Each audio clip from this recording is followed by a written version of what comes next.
Dive into the intellectual world of Clive Staples Lewis as we explore his thought-provoking insights on the intersections of religion, science, and philosophy.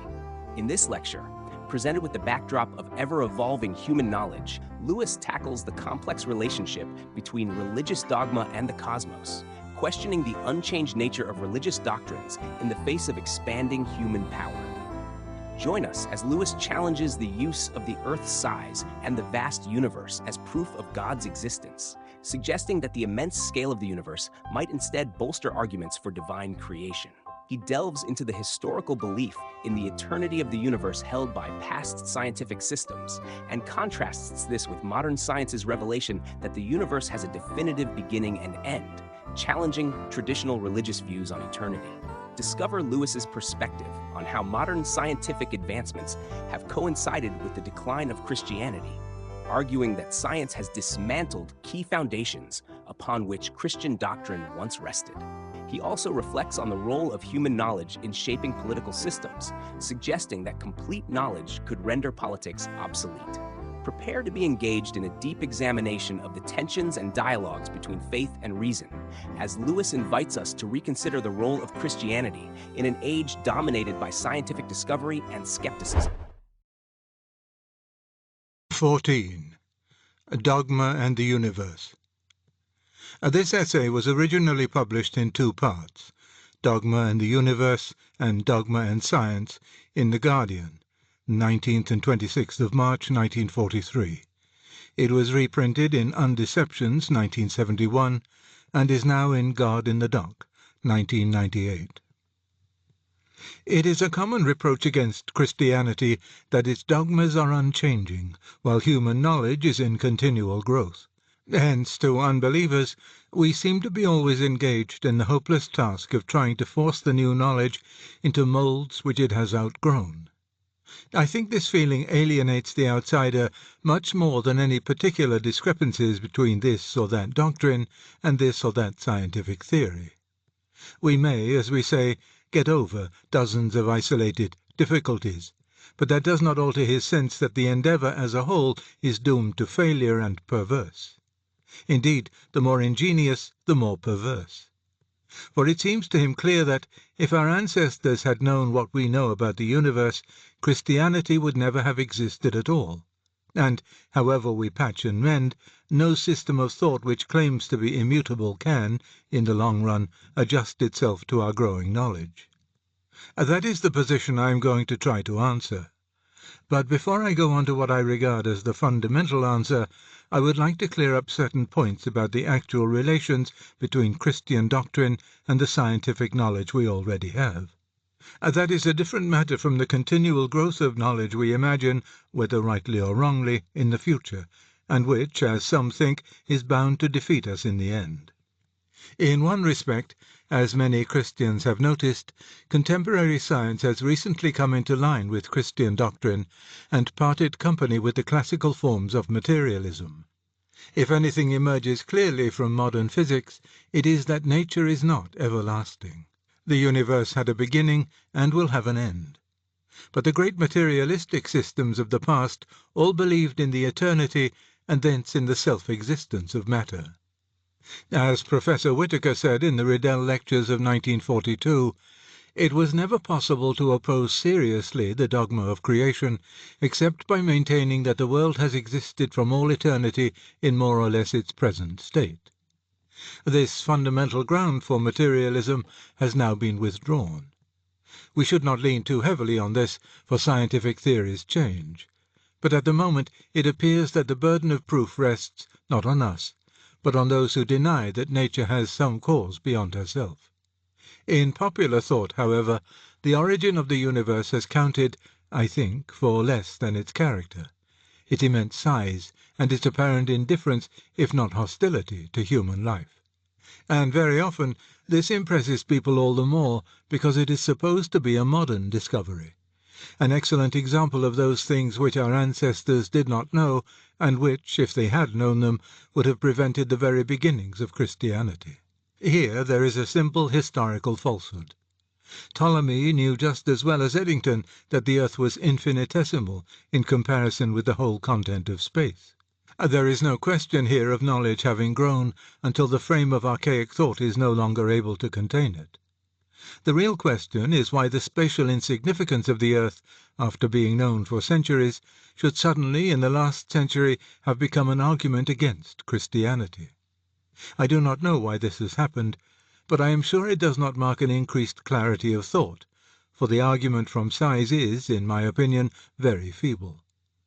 When the doctor at a post-mortem diagnoses poison, pointing to the state of the dead man's organs, his argument is rational because he has a clear idea of that opposite state in which the organs would have been found if no poison were present.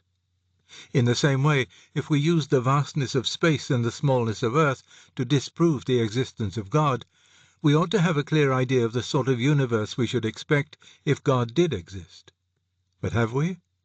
Whatever space may be in itself, and of course some moderns think it finite, we certainly perceive it as three-dimensional, and to three-dimensional space we can conceive no boundaries. By the very forms of our perceptions, therefore, we must feel as if we lived somewhere in infinite space. If we discovered no objects in this infinite space except those which are of use to man, our own sun and moon, then this vast emptiness would certainly be used as a strong argument against the existence of God. If we discover other bodies, they must be habitable or uninhabitable. And the odd thing is that both these hypotheses are used as grounds for rejecting Christianity. If the universe is teeming with life, this, we are told, reduces to absurdity the Christian claim, or what is thought to be the Christian claim, that man is unique, and the Christian doctrine that to this one planet God came down and was incarnate for us men and our salvation. If, on the other hand, the earth is really unique, then that proves that life is only an accidental byproduct in the universe, and so again disproves our religion. Really, we are hard to please. We treat God as the police treat a man when he is arrested. Whatever he does will be used in evidence against him. I do not think this is due to our wickedness. I suspect there is something in our very mode of thought which makes it inevitable that we should always be baffled by actual existence, whatever character actual existence may have. Perhaps a finite and contingent creature, a creature that might not have existed, will always find it hard to acquiesce in the brute fact that it is, here and now, attached to an actual order of things. However that may be, it is certain that the whole argument from size rests on the assumption that differences of size ought to coincide with differences of value. For unless they do, there is, of course, no reason why the minute earth and the yet smaller human creatures upon it should not be the most important things in a universe that contains the spiral nebulae. Now, is this assumption rational or emotional? I feel, as well as anyone else, the absurdity of supposing that the galaxy could be of less moment in God's eyes than such an atom as a human being. But I notice that I feel no similar absurdity in supposing that a man of 5 feet high may be more important than another man who is 5 feet 3.5, nor that a man may matter more than a tree, or a brain more than a leg. In other words, the feeling of absurdity arises only if the differences of size are very great.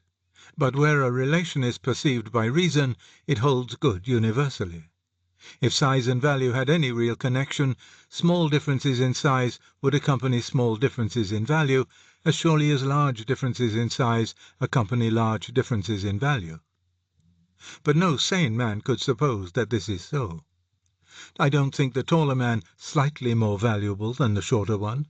I don't allow a slight superiority to trees over men and then neglect it because it is too small to bother about. I perceive, as long as I am dealing with the small differences of size, that they have no connection with value whatsoever. I therefore conclude that the importance attached to the great differences of size is an affair not of reason but of emotion, of that peculiar emotion which superiorities in size produce only after a certain point of absolute size has been reached. We are inveterate poets. When a quantity is very great, we cease to regard it as mere quantity.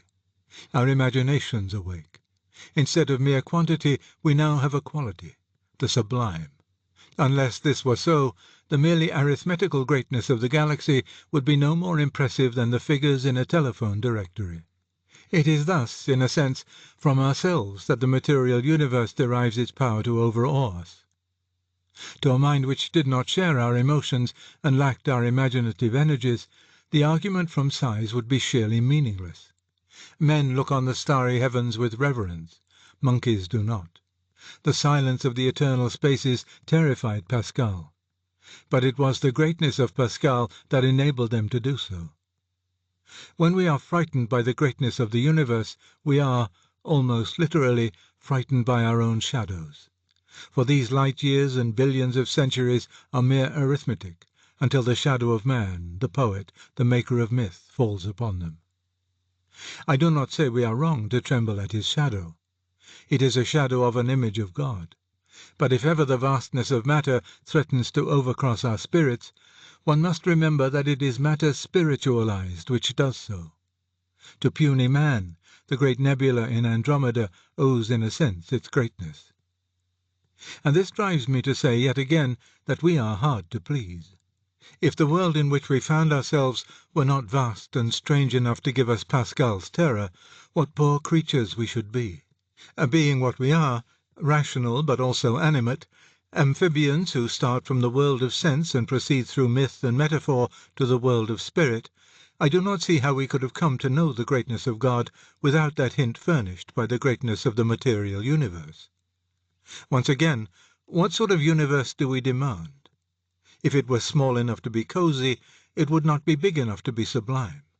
If it is large enough for us to stretch our spiritual limbs in, it must be large enough to baffle us. Cramped or terrified, we must, in any conceivable world, be one or the other. I prefer terror. I should be suffocated in a universe that I could see to the end of. Have you never, when walking in a wood, turned back deliberately for fear you should come out at the other side and thus make it ever after in your imagination a mere beggarly strip of trees? I hope you do not think I am suggesting that God made the spiral nebulae solely or chiefly in order to give me the experience of awe and bewilderment. I have not the faintest idea why he made them. On the whole, I think it would be rather surprising if I had. As far as I understand the matter, Christianity is not wedded to an anthropocentric view of the universe as a whole. The first chapters of Genesis, no doubt, give the story of creation in the form of a folk tale, a fact recognized as early as the time of St. Jerome, and if you take them alone you might get that impression. But it is not confirmed by the Bible as a whole. There are few places in literature where we are more sternly warned against making man the measure of all things than in the book of Job. Canst thou draw out Leviathan with an hook? Will he make a covenant with thee? Wilt thou take him for a servant? Shall not one be cast down even at the sight of him? Job chapter 41, verses 1, 4, and 9.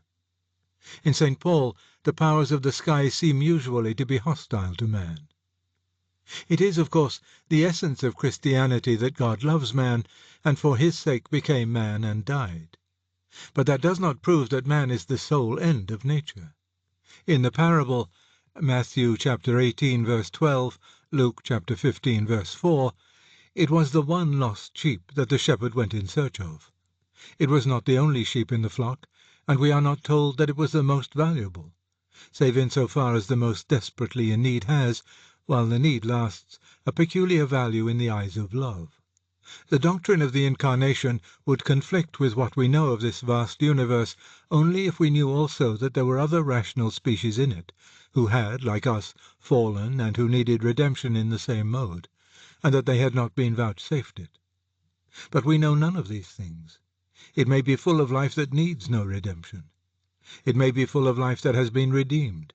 It may be full of things quite other than life, which satisfy the divine wisdom in fashions one cannot conceive. We are in no position to draw up maps of God's psychology and prescribe limits to his interests. We would not do so even for a man whom we knew to be greater than ourselves. The doctrine that God is love and that he delights in men are positive doctrines, not limiting doctrines. He is not less than this. What more he may be, we do not know. We know only that he must be more than we can conceive. It is to be expected that his creation should be, in the main, unintelligible to us. Christians themselves have been much to blame for the misunderstanding on these matters. They have a bad habit of talking as if revelation existed to gratify curiosity by illuminating all creation so that it becomes self-explanatory and all questions are answered. But revelation appears to me to be purely practical, to be addressed to the particular animal, fallen man, for the relief of his urgent necessities, not to the spirit of inquiry in man for the gratification of his liberal curiosity. We know that God has visited and redeemed his people, and that tells us just as much about the general character of the creation as a dose given to one sick hen on a big farm tells us about the general character of farming in England. What we must do, which road we must take to the fountain of life, we know, and none who has seriously followed the directions complains that he has been deceived. But whether there are other creatures like ourselves, and how they are dealt with, whether inanimate matter exists only to serve living creatures or for some other reason, whether the immensity of space is a means to some end, or an illusion, or simply the natural mode in which infinite energy might be expected to create, on all these points I think we are left to our own speculations. No, it is not Christianity which need fear the giant universe. It is those systems which place the whole meaning of existence in biological or social evolution on our own planet. It is the creative evolutionist, the Bergsonian or Shavian or the communist, who should tremble when he looks up at the night sky. For he really is committed to a sinking ship. He really is attempting to ignore the discovered nature of things, as though by concentrating on the possibly upward trend in a single planet, he could make himself forget the inevitable downward trend in the universe as a whole, the trend to low temperatures and irrevocable disorganization. For entropy is the real cosmic wave, and evolution only a momentary Tellurian ripple within it. On these grounds, then, I submit that we Christians have as little to fear as anyone from the knowledge actually acquired. But, as I said at the beginning, that is not the fundamental answer. The endless fluctuations of scientific theory, which seem today so much friendlier to us than in the last century, may turn against us tomorrow. The basic answer lies elsewhere. Let me remind you of the question we are trying to answer. It is this: how can an unchanging system survive the continual increase of knowledge? Now, in certain cases, we know very well how it can. A mature scholar reading a great passage in Plato and taking in at one glance the metaphysics, the literary beauty, and the place of both in the history of Europe is in a very different position from a boy learning the Greek alphabet. Yet through that unchanging system of the alphabet, all this vast mental and emotional activity is operating. It has not been broken by the new knowledge. It is not outworn. If it changed, all would be chaos. A great Christian statesman, considering the morality of a measure which will affect millions of lives, and which involves economic, geographical, and political considerations of the utmost complexity, is in a different position from a boy first learning that one must not cheat or tell lies or hurt innocent people.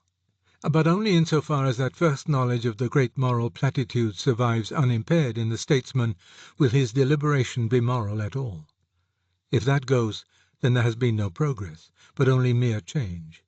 For change is not progress unless the core remains unchanged. A small oak grows into a big oak. If it became a beech, that would not be growth, but mere change.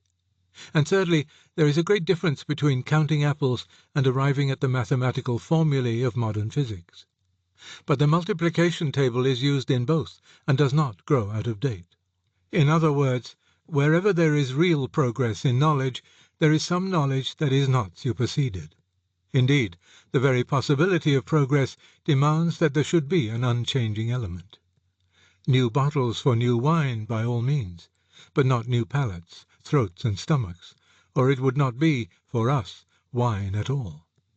I take it we should all agree to find this sort of unchanging element in the simple rules of mathematics. I would add to these the primary principles of morality, and I would also add the fundamental doctrines of Christianity. To put it in rather more technical language, I claim that the positive historical statements made by Christianity have the power, elsewhere found chiefly in formal principles, of receiving, without intrinsic change, the increasing complexity of meaning which increasing knowledge puts into them. For example, it may be true, though I don't for a moment suppose it is, that when the Nicene Creed said, "He came down from heaven," the writers had in mind a local movement from a local heaven to the surface of the earth, like a parachute descent. Others since may have dismissed the idea of a spatial heaven altogether. But neither the significance nor the credulity of what is asserted seems to be in the least affected by the change. On either view, the thing is miraculous. On either view, the mental images which attend the act of belief are inessential. When a Central African convert and a Harley Street specialist both affirm that Christ rose from the dead, there is, no doubt, a very great difference between their thoughts. To one, the simple picture of a dead body getting up is sufficient. The other may think of a whole series of biochemical and even physical processes beginning to work backwards. The doctor knows that, in his experience, they never have worked backwards. But the Negro knows that dead bodies don't get up and walk. Both are faced with miracle, and both know it. If both think miracle impossible, the only difference is that the doctor will expound the impossibility in much greater detail, will give an elaborate gloss on the simple statement that dead men don't walk about. If both believe, all the doctor says will merely analyze and explicate the words, "He rose." When the author of Genesis says that God made man in his own image, he may have pictured a vaguely corporeal God making man as a child makes a figure out of plasticine. A modern Christian philosopher may think of a process lasting from the first creation of matter to the final appearance on this planet of an organism fit to receive spiritual as well as biological life. But both mean essentially the same thing. Both are denying the same thing, the doctrine that matter, by some blind power inherent in itself, has produced spirituality. Does this mean that Christians on different levels of general education conceal radically different beliefs under an identical form of words? Certainly not, for what they agree on is the substance, and what they differ about is the shadow. When one imagines his God seated in a local heaven above a flat earth, where another sees God and creation in terms of Professor Whitehead's philosophy, this difference touches precisely what does not matter. Perhaps this seems to you an exaggeration. But is it? As regards material reality, we are now being forced to the conclusion that we know nothing about it save its mathematics. The tangible beach and pebbles of our first calculators, the imaginable atoms of Democritus, the plain man's picture of space, turn out to be the shadow. Numbers are the substance of our knowledge, the sole liaison between mind and things. What nature is in herself evades us. What seem to naive perception to be the evident things about her turn out to be the most phantasmal. It is something the same with our knowledge of spiritual reality. What God is in himself, how he is to be conceived by philosophers, retreats continually from our knowledge. The elaborate world pictures which accompany religion, and which look each so solid while they last, turn out to be only shadows. It is religion itself, prayer and sacrament and repentance and adoration, which is here, in the long run, our sole avenue to the real. Like mathematics, religion can grow from within, or decay. The Jew knows more than the pagan, the Christian more than the Jew, the modern vaguely religious man less than any of the three. But, like mathematics, it remains simply itself, capable of being applied to any new theory of the material universe and outmoded by none.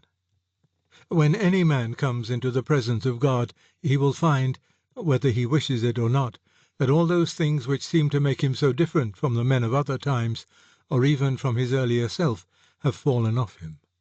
He is back where he always was, where every man always is. Eadem sunt omnia semper.